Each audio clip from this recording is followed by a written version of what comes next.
Hello dear students, कैसे हैं आप लोग। प्रयोग कोचिंग की ऑनलाइन क्लासेस में बहुत बहुत स्वागत है बच्चों। मैं हूं डॉक्टर योगेंद्र सिंह गुर्जर और मैं जो बच्चे रेगुलर क्लास के साथ साथ सिर्फ यूट्यूब के माध्यम से या सोशल मीडिया के थ्रू हमसे जुड़े हैं, कोचिंग से जुड़े हैं, उन सब के लिए अपन CHO के लिए स्पेशल क्लासेस ला रहे हैं। ये क्लासेस एब्सोल्युटली फ्री हैं और जैसा कि प्रयोग कोचिंग जिस चीज़ के लिए हमेशा जानी जाती है कि जो भी टॉपिक अपन पढ़ाते हैं उसमें एक्स्ट्रा चीज़ों को कवर किया जाता है, ताकि अगर एग्ज़ाम में कोई डिफ़िकल्ट सवाल या थोड़ा आउट ऑफ द बॉक्स जिसको कहते हैं ना कि साहब थोड़ा हट के सवाल पूछ लिया या सवाल को ट्विस्ट करके पूछ लिया या आपके हिसाब से जो सिलेबस से थोड़ा बाहर चला गया, उन सवालों को भी अपन कवर करते हैं। और जो रूटीन और बेसिक सिलेबस है वो तो 100% होता ही होता है, लेकिन अपन उससे थोड़ा ऊपर जाते हैं क्योंकि कंपटीशन के साथ साथ एग्ज़ाम का लेवल भी बढ़ रहा है, एग्ज़ाम का पैटर्न भी बदल रहा है। खाली रिपीट क्वेश्चन और पुराने पूछे हुए क्वेश्चंस ही नहीं पूछे जाते हैं, बल्कि नए सवाल भी पूछ रहे हैं, राइट। तो ये तो बात हो गई कि सब क्वेश्चन और एग्ज़ाम का पैटर्न। अब अपन जो वैक्सीनेशन की आज तीसरी क्लास है ना। वैक्सीनेशन पर 2 क्लास अपन ने ले चुके हैं, दोनों ही क्लास यूट्यूब पर हैं। एक लाइव क्लास ली थी जिसमें थोड़ा इंटरेक्शन हो गया था। अब क्योंकि बताने का टाइम नहीं था कि मैं आपको पहले से टाइम भी फिक्स नहीं कर पाया था, तो आज मैं रिकॉर्ड करके वीडियो और आपको दे रहा हूँ, ठीक है। तो बच्चों अपन आज बात कर रहे हैं पोलियो वैक्सीन के बारे में। पोलियो माइलाइटिस के लिए जो वैक्सीन आता है उसके बारे में बहुत सी नई चीज़ें आपको पता चलेंगी जो आपको नहीं मालूम होंगी और जिनमें से सवाल पूछे जाने की बहुत ज़्यादा पॉसिबिलिटी है। बहुत कॉन्सेप्चुअल चीज़ें हैं, एक बार आपने समझ लिया ना तो कोई दिक्कत नहीं आने वाली। और आज की क्लास में पढ़ने के बाद अगर आप एग्ज़ाम तक एक बार भी रिवाइज भी नहीं करोगे तो भी आपको चीज़ें क्लास के दौरान याद हो जाएंगी। आप इस बात का यकीन रखें और पूरी कंसंट्रेशन के साथ में शुरू करते हैं पढ़ाई। चलिए, तो पोलियो के वैक्सीन आज की डेट में मार्केट में जो है 2 तरह के अवेलेबल हैं बच्चों। एक तो होता है लाइव एटीन्यूएटेड वैक्सीन और एक होता है पोलियो के लिए किल्ड वैक्सीन। ये बात मैं पहले भी कम से कम 4 बार अपन ये बात कर चुके हैं। और ओरल पोलियो जो है वो लाइव होता है, क्योंकि लाइव को अपन ओरल दे सकते हैं। किल्ड वैक्सीन को ओरल कभी नहीं देते हैं, या तो सबक्यूटेनियस या फिर इंट्रामस्कुलर या इंट्राडर्मल वॉटएवर, लेकिन लाइव नहीं देती क्योंकि किल्ड है, अंदर जाके डाइजेस्ट हो जाएगा। लाइव है तो अपन उसको ओरल ही देते हैं। वैक्सीन जो ओरल है उसका नाम है ओरल पोलियो वैक्सीन, उसका जो स्ट्रेन है उसको बोलते हैं सेबिन, और जो किल्ड वाला है उसको हम बोलते हैं साक। इसको याद रखने का तरीका मैंने बहुत पहले भी बता दिया कि सेबिन को आप साबुत से याद रखो और साक को आप सब्जी या साग सब्जी जो होता है उससे याद रखोगे। तो सब्जी किल्ड करने के बाद में बनाई है और सेबिन जिसको आपने साबुत रखा है, मतलब लाइव एटीन्यूएटेड वैक्सीन है। ये उन बच्चों के लिए जिनको आज भी अभी कन्फ्यूजन होता है या जिन्होंने पोलियो के बारे में सब कुछ पढ़ लिया लेकिन इसमें हमेशा कंफ्यूज हो जाते हैं, तो एक तरीका है याद रखने का। अगर आप बहुत बार पढ़ चुके हैं तो आपको इस ट्रिक की ज़रूरत नहीं है, आपको याद रहेगा। लेकिन एग्ज़ाम के टाइम पर अक्सर ही होता है कि साहब एग्जामिनेशन हॉल में जब बैठे होते हैं ना तब कन्फ्यूजन हो जाता है एकदम से। फिर आपको कोई ना कोई ऐसी चीज़ चाहिए जो आपको मदद करेगी। नहीं, 100% सेबिन मतलब साबुत, मतलब ये लाइव ही होगा, ठीक है। मोड ऑफ एडमिनिस्ट्रेशन मतलब वैक्सीन को कैसे देते हैं, तो ये ओरल ही देते हैं। इसको सबक्यूटेनियस या IM दे सकते हैं। जो IPV का जो किल्ड वैक्सीन है, जो फ्रैक्शनल वाला है उसको अपन सबक्यूटेनियस देते हैं, है ना। FIPV जो होता है उसको अपन इंट्राडर्मल भी देते हैं। सॉरी, कल भी मैंने आपको बताया था, है ना। FIPV जो है वो इंट्राडर्मल आप दे सकते हैं क्योंकि वो 0.1 ml ही देते हैं, ठीक है। वो अपन जब टेबल पढ़ेंगे तब भी आपको एक बार पूरा एकदम क्लियर हो जाएगा। इम्यूनिटी की अगर बात करूं कि कौन कौन सी इम्यूनिटी प्रोवाइड करते हैं, ये बहुत ज़्यादा इंपॉर्टेंट क्वेश्चन है क्योंकि आपको ये क्वेश्चन लगेगा इम्यूनिटी का है भी, लेकिन क्योंकि ये वैक्सीन की इम्यूनिटी के बारे में तो अपन ने इसको वैक्सीनेशन में कवर किया है। ह्यूमोरल यानी कि जो ब्लड के थ्रू जो इम्यूनिटी मिलती है उसको अपन ने ह्यूमोरल इम्यूनिटी बोला था। और इंटेस्टाइन के जो लोकल पार्ट में जो इम्यूनिटी प्रोवाइड कराती है बच्चों, वो लोकल इम्यूनिटी भी होती है। तो ह्यूमोरल इम्यूनिटी तो चाहे आप किल्ड वैक्सीन लगा रहे हो या आप लाइव वैक्सीन लगा रहे हो, मिलती ही मिलती है, क्योंकि वैक्सीन का देने का मकसद ही केवल और केवल इम्यूनिटी को डेवलप करने का है। तो वो ह्यूमोरल इम्यूनिटी तो कॉमन है, लेकिन क्योंकि जो लाइव वैक्सीन आप दे रहे होते हो वो इंटेस्टाइन की जो लिम्फ नोड्स होते हैं ना, वहाँ वो अपना लोकल एक वहाँ पर वो हमेशा के लिए चिपक जाता है, वहाँ रहने लग जाता है वो वायरस। तो वहाँ उसकी जो लोकल, उसकी वजह से जो इम्यूनिटी रहती है वो केवल और केवल इंटेस्टाइन के लिए रहती है। तो जो ओरल वाला है यानी कि जो लाइव है यानी कि जो साबुत है, वो ह्यूमोरल के साथ साथ में आपको लोकल इम्यूनिटी भी प्रोवाइड करता है। ये सारे पॉइंट आपको एक ही सवाल में काम आ सकते हैं अगर उसने ट्रू और फॉल्स पूछा तो, या all of the following are true except polio virus के बारे में। ठीक है, अच्छा, तो इम्यूनिटी है तो वो कहाँ से प्रिवेंशन कराएगी ये भी देख लेते हैं। तो जो ह्यूमोरल की वजह से जो प्रिवेंशन होगा वो तो पैरालिसिस का यानी कि जो पोलियो डिजीज़ का है वो तो दोनों ही प्रोवाइड कराएंगे, जो किल्ड वाला है वो भी कराएगा और जो लाइव वाला है वो भी कराएगा। लेकिन इंटेस्टाइनल री इन्फेक्शन का जो खतरा है उससे केवल और केवल आपको लाइव एटीन्यूटेड वाला ही बचाएगा, क्योंकि आपने उसको ओरली दिया है और उसने इंटेस्टाइन को लोकल इम्यूनिटी प्रोवाइड कर रखी। मतलब दोबारा जब भी वायरस अटैक करेगा पोलियो का, तो वहाँ क्योंकि अब वो रह ही उस इंटेस्टाइन के अंदर रहा है जो आपने वायरस एटीन्यूटेड दिया था, तो उसकी एंटीबॉडीज उसके लिए हमेशा प्रेजेंट रहेंगी। तो इंटेस्टाइनल री इन्फेक्शन को भी वो प्रिवेंट करती हैं। सवाल बनाने के कई तरीके हैं, आपसे सीधा सीधा ये सवाल बना सकते हैं कि साहब इंटेस्टाइनल री इन्फेक्शन को प्रिवेंट करने के लिए बेस्ट वैक्सीन पोलियो का कौन सा होगा? ओपीवी होगा, आईपीवी होगा, दोनों सेम हैं, दोनों ही इफेक्टिव नहीं होंगे।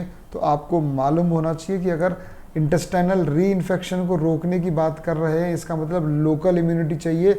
लोकल इम्यूनिटी है वो ओरल वाले में ही मिलेगी और ओरल वाला है वो लाइव होता है यानी कि ओपीवी।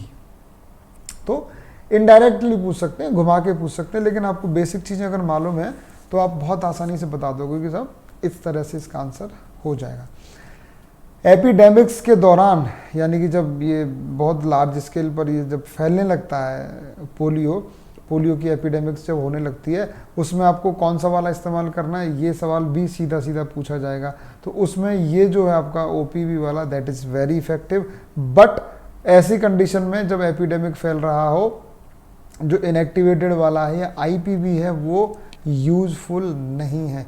तो हर तरह से बेटर कौन सा प्रूव हो रहा है? ओपीवी, चाहे वो री इन्फेक्शन को प्रिवेंट करना हो, चाहे वो एपिडेमिक के दौरान यूज़ करना हो। मैन्युफैक्चर भी इसका आसान है, खाली सब कल्चर कराते कराते उसको एटीन्यूएटेड करना है। इसका मैन्युफैक्चर डिफ़िकल्ट है रिलेटिवली, ये सस्ता भी आता है, ये महंगा आता है जो आईपीवी है वो वाला। स्टोरेज, मैं जब आपको कोल्ड चेन मैंने जब पढ़ाई थी तब भी मैंने आपको ये बता दिया था कि पोलियो के वैक्सीन को अगर हमें लंबे समय के लिए प्रिजर्व या स्टोर करके रखना होता है तब हम -20 से -40 डिग्री तक टेम्परेचर उसका ले जाते हैं, है ना। स्टोरेज चाहे वो आईएलआर के अंदर करना हो, चाहे आपको वो जो रूम बने होते हैं बड़े बड़े, उसमें डीप फ्रीजर वाले अलग रहते हैं और आईएलआर रूम्स अलग रहते हैं। तो आपको डीप फ्रीजर वाला कोल्ड रूम या डीप फ्रीजर रूम जो होता है ना, उसमें आपको टेम्परेचर -20 से -40 डिग्री सेंटीग्रेड रखना पड़ता है ओपीवी के लिए, सिर्फ ओपीवी के लिए। एक मैंने येलो फीवर का बताया था जिसमें बोला था कि -30 से +5 डिग्री के बीच में आप उसको स्टोर कर सकते हो। तो ओपीवी के लिए आपको टेम्परेचर थोड़ा सा बहुत माइनस में चाहिए, काफ़ी कोल्ड चाहिए। अगर आपको लॉन्ग टर्म स्टोरेज नहीं करना है तो +2 से लेकर के +8 डिग्री सेंटीग्रेड तक आप इसको रख सकते हो, है ना, शॉर्ट टर्म स्टोरेज के लिए। लॉन्ग टर्म स्टोरेज के लिए -20 से लेकर के -40 डिग्री सेंटीग्रेड आपको चाहिए, है ना। तो डीप फ्रीज वाला आपको टेम्परेचर चाहिए। ओके, शेल्फ लाइफ देखें वैक्सीन की तो इसकी थोड़ी शॉर्ट होती है लाइव वाले की, और जो किल्ड वाला है, अब जो किल्ड है उसको क्या बिगड़ना है, वैसे भी ऐसे याद रख सकते हो आप। तो इसकी जो हाफ लाइफ है या शेल्फ लाइफ है वो लॉन्गर है। वैक्सीन एसोसिएटेड पैरालाइटिक पोलियो, सबसे पहले तो इस VAPP की फुल फॉर्म भी आपको मालूम होनी चाहिए। इट इज़ वैक्सीन एसोसिएटेड, इसका मतलब एसोसिएटेड विद वैक्सीन, क्या चीज़? Paralytic polio. यानी कि जब वैक्सीन की वजह से ही किसी को पोलियो हो जाए, और पोलियो भी पैरालाइटिक पोलियो यानी कि फुल मैनिफेस्टेशन पूरे साइन सिम्टम्स के साथ में।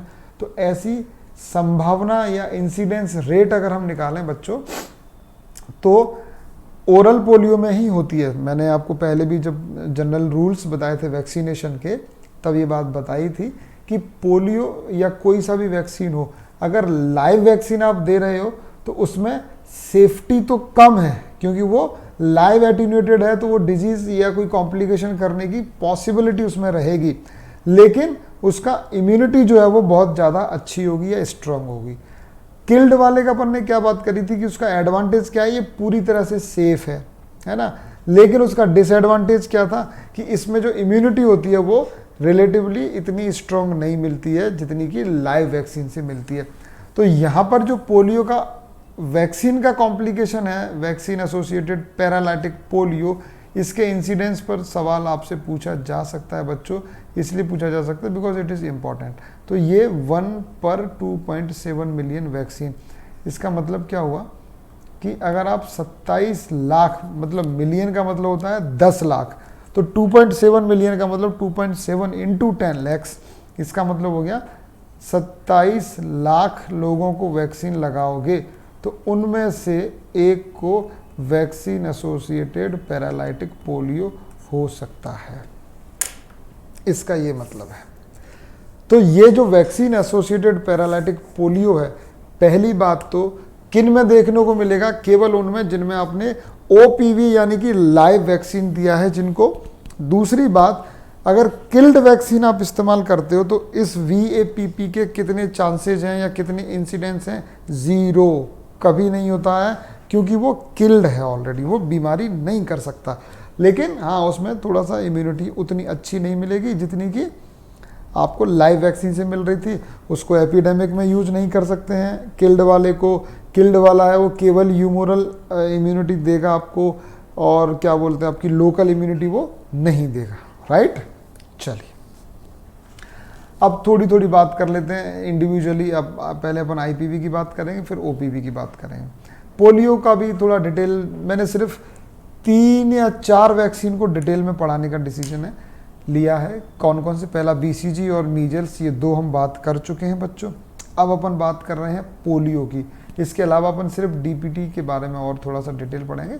बाकी रूट कौन सा है, डोज कितनी है, वो तो सबके बारे में ही पता होना चाहिए, लेकिन इनमें बहुत से छोटे छोटे पॉइंट्स हैं जो बहुत इंपॉर्टेंट हैं, जिनमें सवाल पूछते हैं कि कब तक उसकी मैक्सिमम एज क्या है, या जैसे पोलियो के बारे में पूछ लिया कि सब किल्ड, और इसका कंपैरिजन पूछ लिया कि किल्ड के बारे में कौन सी बात सही है, या ओरल के क्या एडवांटेज हैं, क्या डिसएडवांटेज हैं, VAPP का इंसिडेंस क्या है।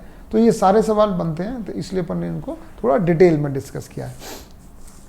IPV की बात करें तो IPV कैसा है बच्चों, किल्ड वैक्सीन है, इनएक्टिवेटेड है ना, किल्ड वैक्सीन है।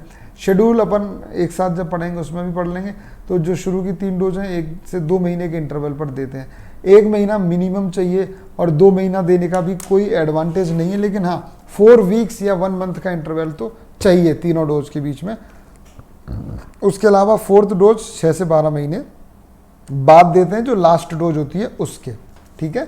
और केवल ह्यूमोरल इम्यूनिटी इंड्यूस करता है, नो लोकल इम्यूनिटी। अपन इम्यूनिटी की जब क्लास लेंगे, और अपन लेंगे चाहे वो अपन लाइव लें या कैसे भी लें, उसमें मैं बहुत अच्छे से आपको समझा दूंगा कि सेलुलर इम्यूनिटी क्या है, ह्यूमोरल इम्यूनिटी, इननेट क्या होती है, और कितने टाइप इनके होते हैं, सारी चीज़ें, इम्यूनोग्लोबिन्स के बारे में भी हम बात करेंगे। तो अभी अपन सिर्फ ये कह रहे हैं कि जो IPV है ना, वो ह्यूमोरल इम्यूनिटी ही इंड्यूस करेगा, नो लोकल इम्यूनिटी। क्वेश्चन पूछते हैं क्योंकि लोकल इम्यूनिटी कौन प्रोवाइड कराता है, OPV लोकल इम्यूनिटी प्रोवाइड कराता है। अब ये सवाल को वो ऐसे भी पूछ सकते हैं कि लोकल इम्यूनिटी कौन से ऑर्गन को इम्यूनिटी प्रोवाइड करती है, तो वो इंटेस्टाइन है। एग्जामिनर को लैंग्वेज ही तो घुमानी है, लैंग्वेज बदल के उसको, मतलब कान को इधर से पकड़ लो उधर से पकड़ लो वाली बात है। लेकिन जब हम रट के जाते हैं ना, जब चीज़ों को समझते नहीं है ना, या आधा या उतना ही पढ़ के जाते हैं जितना हमने बस गोल्डन पॉइंट बना रखे हैं, तो ये दिक्कत आती है कि अगर ऐसे के ऐसे पूछ लिया जब तो आप आंसर कर दोगे, लेकिन उसमें से थोड़ा सा आगे पीछे दाएं बाएं का अगर पूछ लिया ना, तो अपन बिल्कुल क्लीन बोल्ड हो जाते, फिर अपना दिमाग काम ही नहीं करता, क्योंकि दिमाग हमने पहले कभी लगाया ही नहीं, उसको समझने की कोशिश की नहीं, खाली हमने बुलेट्स को, फिर वो बुलेट सीधी अपने सिर पे लगती है वहाँ जब अपने एग्जाम में बैठे होते हैं ना। तो ओपीवी वाला लोकल इम्यूनिटी प्रोवाइड कराता है, किल्ड वाला या आईपीवी वाला नहीं कराता है। कंपोनेंट, क्योंकि देखो 3 सब टाइप्स होते हैं पोलियो के, है ना। पोलियो के जो वायरस के होते हैं वो 3 होते हैं, polio virus 1, polio virus 2 and polio virus 3। ये 3 सब टाइप ऑफ वायरस।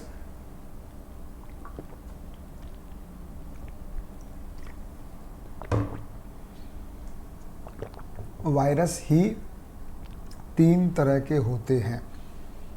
अपन ने जब जनरल रूल्स पढ़े थे ना, तब भी मैंने आपको ये बताया था कि P2 वायरस जो है, मतलब कम्युनिकेबल डिजीज में मैंने आपको बताया था, इसको एलिमिनेट किया जा चुका है, एलिमिनेटेड फ्रॉम इंडिया। वैसे देखा जाए ना तो CHO में या कम्युनिटी के अंदर बहुत ही कम चीज़ें हैं, अपन कह सकते हैं, या वो चीज़ें रिपीट हो करके घूम घूम करके आती हैं। मतलब कम्युनिकेबल डिजीज़ में जो चीज़ें मैंने आपको रिवाइज कराई थी या पढ़ाई थी, उनमें से बहुत सी चीज़ें अभी रिपीट हो रही हैं या वो काम आ रही हैं आपको, है ना। तो जो अपन इनएक्टिवेटेड पोलियो वायरस का जो वैक्सीन है ना, उसको तीनों वायरस उसमें अपन लेते हैं और तीनों की अलग अलग स्ट्रेंथ होती है। तो देखो पोलियो वायरस 2 इसमें सबसे कम स्ट्रेंथ में है आज की डेट में। P2 क्योंकि एलिमिनेट हो चुका है तो बहुत मिनिमम सी डोज है। P1 आज की डेट में मोस्ट कॉमन कॉज है जो डिजीज करता है पोलियो, है ना। और टाइप 3 के लिए भी एक बहुत बात इंपॉर्टेंट और ख़ास है, वो मैं आपको आगे बताऊंगा। लेकिन type 2 is eliminated from India, type 1 is most common cause of polio nowadays, है ना। और टाइप 3 इन दोनों के बीच का है। तो टाइप 1 के अपन ने मैक्सिमम यूनिट लिए 20D यूनिट, और टाइप 2 की सबसे कम लिए 2, और टाइप 3 की 4D एंटीजन यूनिट लिए हैं। ये एक IPV के वैक्सीन के अंदर इन तीनों वायरस की इतनी इतनी स्ट्रेंथ हमने ली है, इस्तेमाल की है। अब जरा इसके एडवांटेज और डिसएडवांटेज की बात कर लेंगे भैया, इनएक्टिवेटेड देने के क्या फ़ायदे हैं और क्या इसके डिसएडवांटेज हैं, तो वो अपन पहले भी बात कर चुके हैं, एक बार दोबारा से देख लेते हैं। एडवांटेज क्या है कि इम्यूनो डेफिशिएंसी के दौरान सेफ है, क्योंकि ये किल्ड है, कोई बीमारी नहीं करेगा। किल्ड की जब जनरल डिस्कशन किया था ना कम्युनिकेबल डिजीज़ में, या वायरस की जो वैक्सीन की जो कॉमन एक फर्स्ट क्लास ली थी, जनरल उसकी प्रॉपर्टीज़ की बात करी थी, तब भी हमने ये कहा था क्या कि इम्यूनो डेफिशिएंसी में किल्ड वैक्सीन सेफ होते हैं। तभी तो all live vaccines are contraindicated in immunodeficiency. आप याद करो जब मैंने very very very important topic बताया था, है ना। रेडिएशन थेरेपी या स्टेरॉयड वाले, क्योंकि ये इम्यूनो कॉम्प्रोमाइज होते हैं, 50 साल से ज़्यादा इनकी भी इम्यूनिटी वीक होती है, तो ये पूरी तरह से सेफ है। प्रेगनेंसी के दौरान पूरी तरह से सेफ है। किल्ड वैक्सीन प्रेगनेंसी में मैंने बता चुका हूँ, तीसरी या चौथी बार बता रहा हूँ, all live vaccines are contraindicated except yellow fever in pregnancy, याद रखना। Vaccine associated paralytic polio VAPP की कोनहू संभावना नहीं, कोनहू संभावना नहीं मतलब कि नहीं करता है, 0 इंसिडेंस है, ये भी हम बात कर चुके हैं। किल्ड है, मरा हुआ है, मुर्दा है, वो क्या मारेगा जो खुद मरा हुआ है, तो वो कभी पैरालाइटिक पोलियो वैक्सीन एसोसिएटेड नहीं कर सकता, ठीक। लेकिन ये एपिडेमिक्स के दौरान ज़्यादा काम का नहीं है, नॉट यूजफुल इन एपिडेमिक्स, वहाँ पर OPV ही चाहिए। Immunity is not rapidly achieved after 1 dose या more than 1 dose is required. 1 dose से काम नहीं चलता है, 3 डोज देते हैं, फिर बाद में बूस्टर डोज भी देते हैं। Injection can precipitate paralysis during epidemics, है ना। तो अगर आपसे वैसे पूछता कि सब VAPP की इंसिडेंस कितनी है, तो 0 है, और एपिडेमिक्स के अंदर ये यूजफुल भी नहीं है। लेकिन फिर भी अगर आप एपिडेमिक्स के दौरान IPV देते हो तो उस दौरान ये इंजेक्शन इसका पैरालिसिस इंड्यूस कर सकता है, केवल और केवल एपिडेमिक्स के दौरान। तो सिंपल सी बात है, एपिडेमिक्स में, एपिडेमिक के दौरान, पोलियो की एपिडेमिक के दौरान इनएक्टिवेटेड पोलियो वायरस किसी काम का नहीं है, नॉट यूजफुल। कौन सा यूजफुल है? OPV। लेकिन अगर आप IPV ही यूज करते हो, कब? एपिडेमिक के दौरान तब आपको पैरालिटिक पोलियो की संभावना है। अदरवाइज नॉर्मल कंडीशंस में IPV की वजह से VAPP यानी कि वैक्सीन एसोसिएटेड पैरालिटिक पोलियो की संभावना 0 होती है, no risk of VAPP, right. अब जो नया IPV आया है उसको थोड़ा सा उसकी स्ट्रेंथ को हमने रिवाइज किया है। अगर आपको एक याद रखने को मैं बोलूं तो IPV का कंपोनेंट नया वाला ही याद रखना बच्चों, बिकॉज दिस इज इम्पॉर्टेंट। जो चेंज होने के बाद जो आज की डेट में चल रहा है वो वाला, तो अभी भी कुछ नहीं है। जो टाइप 2 देखो ये एलिमिनेट हो चुका है, अभी भी सबसे कम स्ट्रेंथ टाइप 2 की ही है, सबसे ज़्यादा क्योंकि मोस्ट कॉमन टाइप 1 है तो आज भी सबसे ज़्यादा स्ट्रेंथ टाइप 1 की है। टाइप 3 जो है वो बीच में है इनके दोनों के, वैसे देखा जाए तो 32 और 8 दोनों मिला करके 40 होते हैं, यानी कि जो टाइप 1 की जो स्ट्रेंथ है या जो कॉन्सेंट्रेशन है वो इन दोनों के मिला करके बराबर है। लेकिन इनमें भी टाइप 2 की सबसे कम है 8D, और टाइप 3 की है वो 32D, और टाइप 1 अकेला है उसकी 40D एंटीजन यूनिट हम यूज़ करते हैं। तो सीधे सीधे कंपोजिशन दे करके 4 ऑप्शन बता देगा आपको और पूछेगा कि साहब बताइए इनमें से कौन सा composition improved inactivated polio virus के लिए सही है। क्वेश्चन पर जरूर ध्यान दे लेना कि किस तरह से वो फ्रेम कर रहे हैं, राइट। तो अपन ने इनएक्टिवेटेड के बारे में बात कर ली कि साहब IPV के क्या क्या इंपॉर्टेंट पॉइंट्स हैं। अब अपन बात करेंगे थोड़ी सी OPV के बारे में या ओरल पोलियो वैक्सीन के बारे में। चलिए, नाम आपको पता चल चुका है, Sabin is the name of oral polio vaccine या OPV में सेबिन स्ट्रेन यूज होता है। लाइव एटीन्यूएटेड है, ट्राईवेलेंट होता है क्योंकि इसमें तीनों वायरस होते हैं, OPV 1, 2 एंड 3, है ना।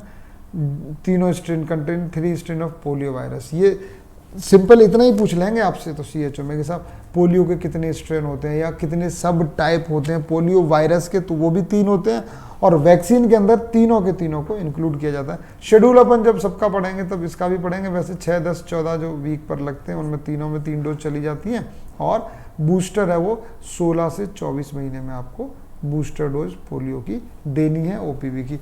ये OPV आप वही है, ये 2 बूंद जिंदगी की, है ना, जो अमिताभ बच्चन ऐड करता है जिसका कि सब आपने पोलियो बूथ पर गए क्या, या 2 बूंद जिंदगी की जो काफ़ी पॉपुलर हुआ था, वो इसी के बारे में था। चलिए, अब थोड़ी सी ना अपन इसकी मैकेनिज्म समझते हैं बच्चों कि क्या मैकेनिज्म है जिससे ये पोलियो का वायरस जो है वो हमें प्रोटेक्शन दे रहा है। तो जैसा कि मैंने आपको पहले बताया था कि ओरल वाले में अपने को दोनों चीज़ें मिलती हैं, लोकल इम्यूनिटी इंटेस्टाइन के अंदर और ह्यूमोरल इम्यूनिटी पूरी बॉडी में। जो सेलुलर और ह्यूमोरल 2 तरह की होती हैं, उनमें से ह्यूमोरल वाली मैकेनिज्म से हमें ओरल पोलियो जो वायरस है वैक्सीन है वो प्रोवाइड कराता है। तो एक तो होता है primary multiplication intestinal epithelial cells के अंदर, जैसे आपने क्योंकि इसको ओरल ही दिया है तो पेट में पहुंचेगा, पेट से फिर इंटेस्टाइन में पहुंचेगा, तो वहाँ पर जो इंटेस्टाइनल एपिथेलियल सेल्स होंगी उनके अंदर ये मल्टीप्लाई करने लगेगा, 1 से 2, 2 से फिर 4, फिर 4 से ऐसे, क्योंकि ये कमज़ोर है, एटीन्यूएटेड है लेकिन लाइव है। तो लाइव है तो अंदर जा करके इसको जब इंटेस्टाइन में पहुँचेगा तो ये ग्रोथ करेगा, मल्टीप्लिकेशन करेगा। ये तो हो गया प्राइमरी मल्टीप्लिकेशन। उसके बाद में ये क्या करता है कि सेकेंडरी मल्टीप्लिकेशन, जो पेयर्स पैचेज होते हैं इंटेस्टाइन के अंदर, ये पेयर पैचेज पर भी सवाल पूछते हैं आपसे, पेयर्स पैचेज, और ये भी पूछ लेंगे कि OPV के बाद जो सेकेंडरी ये थोड़ा डिटेल में जा रहा हूँ अब मैं, भाई आपने अगर ये चीज़ नहीं पढ़ी है तो आपकी गलती नहीं है, लेकिन अब मैं ये चीज़ आपको क्यों पढ़ा रहा हूँ, क्योंकि अब ऐसे सवाल आपसे पूछे जा सकते हैं। अब आप इतने एग्ज़ाम दे चुके हो, नॉर्थ दे चुके हो, जोधपुर वाले दे चुके हो, दिल्ली वाले दे चुके हो 2019 के, तो अब आपको इसमें डाउट नहीं रहना चाहिए कि ऐसे सवाल पूछे जाते हैं। मैं मानता हूँ कि नॉर्थ की तुलना में CHO का एग्ज़ाम बहुत इजी है, अनडाउटेडली जो लेवल है उसका वो उतना हाई फाई नहीं होगा, लेकिन बच्चों आप ये बात समझ लो क्योंकि CHO के अंदर कंपटीशन कम नहीं है। भाई ये बात सच है कि साहब उसका स्टैंडर्ड इतना MSN फंडामेंटल के इतने सवाल नहीं आने, मैं ही बता रहा हूँ आपको। मैं फंडामेंटल और MSN पढ़ा रहा होता ना अभी आपको, जब मैं नॉर्थ की तैयारी करवा रहा था तो मैंने एक्सक्लूसिव क्लासेस किस पर ली, जो प्रोसीजर होते हैं, जो इंस्ट्रूमेंट डिवाइसेज होती हैं, खाली फोटोज़ पर नहीं कि सब फोटोज देख लो और इनको वीडियो बेस और खाली वो, अपन ने उन चीज़ों को समझा था कि भैया ये जो भी आईसीयू से रिलेटेड चीज़ें हैं, इमरजेंसी से रिलेटेड है, शॉक के बारे में, सीपीआर के बारे में, और तमाम जो टॉपिक्स जो होते हैं फंडामेंटल के एमएसएन के सिस्टम में, कैसे एमएसएन जो सीबीएस वगैरह थी, उन्हीं के बारे में बात करी थी। लेकिन अभी हम क्योंकि सीएचओ की तैयारी कर रहे हैं तो अपन को मालूम है कि साहब ये कम्युनिटी हेल्थ ऑफिसर के लिए, तो जो कम्युनिटी के लिए सबसे इंपॉर्टेंट चीज़ है, हमें उन्हीं पर फोकस करना है। लेकिन उसमें थोड़ा सा डीप जाएंगे, थोड़ा डिटेल जाएंगे थोड़ा सा, ताकि हम उन क्वेश्चन के लिए भी प्रिपेयर रहें जो अभी तक नहीं पूछे गए हैं, या नए सवाल अगर पूछे जाएं तो हम कर दें। आईपीवी जो था वो केवल सिस्टमिक यानी कि ह्यूमरल इम्यूनिटी प्रोवाइड करा रहा था, लेकिन ये humoral as well as local immunity कराएगा। Nasal and duodenal IgA, serum IgM, IgG, IgA आपको बॉडी में मिल जाएंगे, है ना। कॉम्पोजिशन में वही टाइप 1, टाइप 2, टाइप 3। टाइप 1 सबसे ज़्यादा है 3 लाख, है ना, और टाइप 2 सबसे कम है क्योंकि ये एलिमिनेटेड है, और टाइप 3 इसमें बराबर है टाइप 1 के, ठीक है। ये अलग अलग कॉम्पोजिशन हो गए। दूसरे यानी कि आईपीवी का जो था वो था 40D, तो किसका था बच्चों? फर्स्ट का। 8D था वो सेकंड का, सबसे कम था, और 32D था वो टाइप 3 पोलियो वायरस का था। यहाँ जो ओरल पोलियो वाला वायरस वैक्सीन है उसमें 3 लाख और 3 लाख तो टाइप 1 और टाइप 3 के हैं, और टाइप 2 के हैं केवल 1 लाख। TCID 50, ये TCID 50 को भी आप पढ़ सकते हो, लेकिन आप केवल इतना याद रख लोगे ना कि हाँ ये 3 लाख, ये 3 लाख, और टाइप 2 वाला सबसे कम होता। कभी कभी तो इतनी चीज़ से ही आपका आंसर निकल आएगा। आप एक बात भी याद रख लोगे ना कि टाइप 2 को इंडिया से एलिमिनेट किया जा चुका है, तो आपके 4 ऑप्शन में जिसमें टाइप 2 सबसे कम हो और टाइप 1 सबसे ज़्यादा हो, ऐसा ऑप्शन आपको सेलेक्ट करना है। अगर आपको डेटा याद नहीं रहता, फिगर याद, नंबर्स याद नहीं रहे तो भी, इसलिए कहते हैं कि बहुत ज़्यादा कॉन्सेप्चुअल स्टडी करनी चाहिए, कि आपको बेसिक फंडे पता होना चाहिए, रेशनल पता होना चाहिए। टाइप 2 की जो स्ट्रेंथ हमेशा उसमें भी कम थी, आईपीवी में भी, इसमें भी कम है। तो कम क्यों है? क्योंकि कम की ज़रूरत है, उससे इतना ज़्यादा रिस्क नहीं है, क्योंकि वो इतना होता ही नहीं है। इंडिया से तो वो एलिमिनेट हो चुका है, तो उसकी प्रोटेक्शन की ज़रूरत नहीं है। लेकिन अभी सेफ साइड में रखने के लिए कि बाई चांस कोई भूला भटका आ जाए तो उससे प्रोटेक्शन मिल जाए, इसलिए हम ये ट्राईवेलेंट जिसको हम बोल रहे हैं ना, तीनों वायरस जिसमें है, ऐसा वैक्सीन यूज़ कर रहे हैं, ठीक है। तो ओपीवी की डोज कितनी होती है बच्चों? 2 बूंद जिंदगी की, ये जो मैंने अभी थोड़ी देर पहले बताया था वो यही है ना। और ये 2 बूंद कितने ml होती है? 0.1 ml। तो अब तक आपने 3 वैक्सीन ऐसे देख लिए जिनकी डोज 0.1 ml थी। पहला आपने देखा था BCG, फिर मैंने आपको बता दिया था कि जो मीजल्स का नहीं, जापानीज एनकेफेलाइटिस का नहीं, ये भी आपका रूट अलग है। ये है बच्चों जो फ्रैक्शनल आईपीवी जो था, जो मैंने आपको पहले बताया था कि इंट्राडर्मल दिया जाएगा, वो भी 0.1 ml होता है, और BCG भी इंट्राडर्मल है, 0.1 ml होता है। लेकिन ये वाला जो है वो 0.1 ml है, but it is not intradermal, it is oral. यानी कि ये जो 2 ड्रॉप्स हैं वो मिल करके कितना हो रही हैं? 0.1 ml। कभी बाई चांस एक ड्रॉप की अगर आपसे पूछ ले तो 0.05 ml हो जाएगी। अब इसको भी याद करने मत बैठ जाना, ये सिंपल मैथमेटिक्स है कि 0.1 का जो आधा होता है ना 0.05 होता है। कैसे चेक करोगे? 0.05 को अगर 2 से मल्टीप्लाई कर दोगे ना तो 0.1 ही आएगा बच्चों। इसका मतलब 0.05 का दुगना तो 0.1 होता है, और 0.1 का आधा 0.05 होता है, ठीक है। एडवांटेज अपन बात कर चुके हैं। इजी टू एडमिनिस्टर, मुंह खोलो 2 बूंद डाली, बच्चा भी ज़्यादा देर रोएगा नहीं, हो सकता है रोए भी नहीं, और ले ले ले ले ऐसे, है ना। और इंजेक्शन लगाओगे तो चाहे सबक्यूटेनियस लगाओ, इंट्राडर्म लगाओ, बच्चा एक बार तो रोएगा, कॉपरेट भी नहीं करेगा, हाथ पैर मारेगा, है ना। ह्यूमरल सिस्टमिक दोनों देता है, बिल्कुल। सिंगल डोज से भी काफ़ी कुछ इम्यूनिटी मिल जाती है, हालांकि इसमें हम बूस्टर डोज देते हैं, लेकिन सिंगल डोज भी अच्छी खासी सब्सटेंशियल इम्यूनिटी प्रोवाइड करा देता है। Vaccine spread immunity to others by excretion of virus, क्योंकि हमने ओरल दिया है, इंटेस्टाइन में जाके वो मल्टीप्लिकेशन कर रहा है, पेयर्स पैचेज में भी कर रहा है, इंटेस्टाइनल एपिथेलियल सेल में भी कर रहा है, तो मल्टीप्लाई करके वो श्रेड ऑफ होता रहता है, मतलब मोशन के साथ में, स्टूल के साथ में वो निकलता रहता है। तो जिन्होंने पोलियो की खुराक नहीं ली उनको भी वो इम्यूनिटी दे रहा है। अब आप पूछोगे कि सर जो पॉटी में निकल रहा था वो किसी के बॉडी के अंदर कैसे जाएगा, तो ऐसा होता है। आप कितना भी इसको समझो कि छी ये कैसी बात कर रहे हो सर, बच्चों ऐसा होता है। ये जब अपन इकोलॉजी को इसको पढ़ते हैं ना, तो मक्खी आती है, मक्खी वहाँ बैठती है, फिर दूसरी जगह बैठती है, इसीलिए साफ़ सफाई पर इतना जोर अपन दे रहे हैं।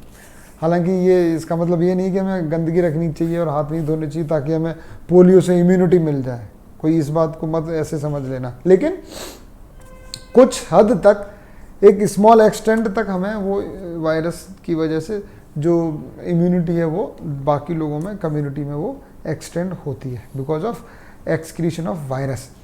महंगा नहीं है, बिल्कुल सस्ता है, पहले ही बता चुका हूँ मैं आपको। एपिडेमिक के दौरान बहुत ज़्यादा यूजफुल है, और उसके लिए मैंने बोला था कि जो आईपीवी है वो एपिडेमिक के दौरान बिल्कुल काम का नहीं है। तो जब रेशनल के साथ आप सोचना शुरू करते हो लॉजिकली कि भैया वो इम्यूनिटी नहीं, एपिडेमिक का मतलब सब जगह फैल रहा है, तो ये जब कम्युनिटी में दूसरे लोगों को भी इम्यूनिटी दे रहा है क्योंकि वायरस निकल रहा है जिसने भी वैक्सीन ले लिया, इसका मतलब ये बहुत जल्दी पूरी कम्युनिटी को इम्यूनिटी प्रोवाइड करा देगा, ओरल वाला। तो ओरल ही यूज़ करते हैं, ना कि अपन आईपीवी यूज़ करते हैं, ठीक है। तो एपिडेमिक के दौरान आईपीवी नो यूज़, और जो ओपीवी है वो बहुत ज़्यादा यूज़फुल है। कॉम्प्लिकेशन बता चुका हूँ बच्चों, उस कॉम्प्लिकेशन का नाम भी मैंने बता दिया था, अब तो आपको फुल फॉर्म भी याद हो चुकी होगी, वैक्सीन एसोसिएटेड पैरालाइटिक पोलियो या पैरालाइटिक पोलियोमाइलाइटिस। एक मिनट, ये मेरे से पेन का बटन दब गया गलती से, ठीक है। तो VAPP, this is the name of the complication, या वैक्सीन की वजह से जो डिजीज़ हो रही है उसका। इंसिडेंस 27 लाख में से एक है, 27 लाख लोगों को आपने वैक्सीन दिया तो एक को होने की संभावना उसमें रहेगी। It is a thermolabile vaccine, quite a thermolabile, याद रखना। इस पर बच्चे बहुत ज़्यादा कंफ्यूज रहते हैं कि कौन सा वाला थर्मोलेबाइल होता है। पहले तो थर्मोलेबाइल का मीनिंग पता होना चाहिए। दो तरह के टर्म यूज होते हैं, थर्मोस्टेबल और थर्मोलेबाइल।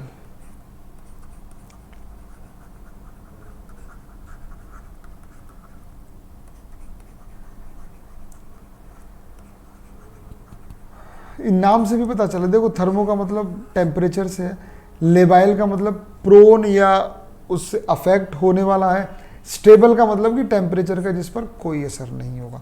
तो जैसे आपको याद रखने के लिए मैं बताऊं, थोड़ा बहुत साइकेट्री में आपने एक टर्म सुना होगा, इमोशनली लेबाइल। किसी किसी की पर्सनैलिटी कैसी होती है, वो बहुत ज़्यादा सेंसिटिव होता है या इमोशनल होता है ना, तो इमोशनली लेबाइल है। लेबाइल का मतलब कि अगर आपने उसको कुछ ऐसी बात कर दी, कह दी जिससे उसके इमोशंस हर्ट हो गए हैं, तो वो रिएक्ट कर देगा बहुत ज़्यादा, आपको सुना देगा, गुस्सा करेगा, पीट सकता है, तो उससे दूर रहते हैं। सब कहते भैया इमोशनली लेबाइल है, देख इससे ज़्यादा मजाक मत करना, क्योंकि ये इसको बर्दाश्त नहीं होता, ये दिल पे ले लेता है, और ही इज़ वेरी लेबाइल, है ना, लेबाइल पर्सनैलिटी, इमोशनली लेबाइल है। तो जैसे ही उसने किसी ने कुछ मजाक में बोला, वो उस पर भड़क जाएगा और कूट काट देगा सामने वाले को, है ना। तो इसलिए उसको बोलते हैं हम इमोशनली लेबाइल। वैसे ही थर्मोलेबाइल है कि जैसे ही टेम्परेचर कम ज़्यादा हुआ, जो उसको चाहिए, जैसे +2 से +8 चाहिए शॉर्ट टर्म स्टोरेज के लिए या ट्रांसपोर्टेशन के दौरान, लेकिन लॉन्ग टर्म स्टोरेज के लिए आपको -20 से -40 चाहिए। तो अगर आपने वो टेम्परेचर प्रोवाइड नहीं कराया तो वैक्सीन की एफिशिएंसी ख़त्म हो जाएगी। और इसी प्रॉपर्टी की वजह से, थर्मोलेबाइल की वजह से, एक बहुत इंपॉर्टेंट चीज़ हम करते हैं जिसको हम वैक्सीन वाइल मॉनिटरिंग बोलते हैं या वैक्सीन वाइल मॉनिटर बोलते हैं। इसको पढ़ेंगे तो नेक्स्ट क्लास में, लेकिन इसका कारण यही है because it is highly thermolabile, यानी कि उसको जो टेम्परेचर चाहिए वही चाहिए, अदरवाइज वो खराब हो जाएगा, पोटेंसी ख़त्म हो जाएगी।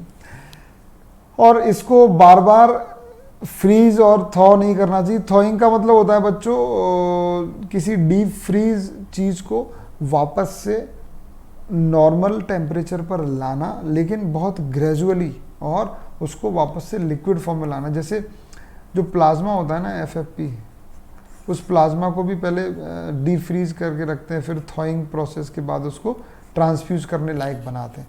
तो थॉइंग इज़ अ प्रोसेस जिसके बारे में आपको मालूम होना चाहिए कि थॉड प्लाज्मा या थॉड प्लेटलेट, है ना। थॉइंग का मतलब कि डीप जमी हुई, डीप फ्रीज में रखी हुई चीज़ को ग्रेजुअली पैसिव रीवार्मिंग करके उसको नॉर्मल टेम्परेचर पर लाना, ठीक है। तो OPV should not be repeated, बार बार अगर डी फ्रीज करोगे तो खराब हो जाएगा। Cold chain temperature long term storage के लिए बता चुका हूँ, -20 से -40 डिग्री सेंटीग्रेड। ट्रांसपोर्टेशन के दौरान should be kept on dry ice, इस पर भी अलग से सवाल आ गया आपका। ड्राई आइस में असल में क्या होता है, इट इज ड्राई या सॉलिड CO2। ड्राई आइस, ये बहुत इंटरेस्टिंग और नया सवाल है बच्चों की। ड्राई आई क्या होती है, पानी को जमाने से बनती है ड्राई आइस, मैं आई बोल रहा हूँ, ड्राई आइस मतलब सूखी बर्फ।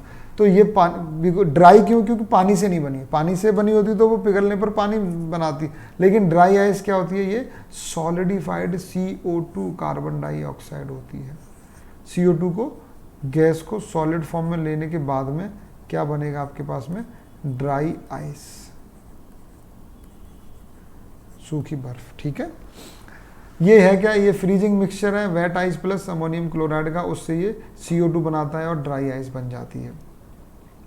Heat stabilised OPV vaccine can be kept without losing potency for 1 year at 4 degree and for a month at a room temperature. लेकिन ये स्पेशल प्रिपरेशन होती है, हीट स्टेबलाइज्ड OPV वैक्सीन अलग से बनाया जाता है, बनाना पड़ता है। लेकिन जो नॉर्मल अपना वैक्सीन आ रहा है दैट इज हीट लेबाइल या थर्मोलेबाइल, और हीट स्टेबलाइज एक अलग स्पेशल हुआ है जिसमें आपको टेम्परेचर, नॉर्मल टेम्परेचर पर आप उसको स्टोर कर सकते हो। अगर 4 डिग्री सेंटीग्रेड मतलब फ्रीज में रख दिया है तो 1 साल तक, और रूम टेम्परेचर पे भी अगर रखते हो तो 1 महीने तक उसका कुछ नहीं बिगड़ेगा। लेकिन जो ये महंगा बनता होगा ऑब्वियसली, इसमें खर्चा ज़्यादा आता होगा, तो इंडिया में अवेलेबल नहीं है, ठीक है बच्चों।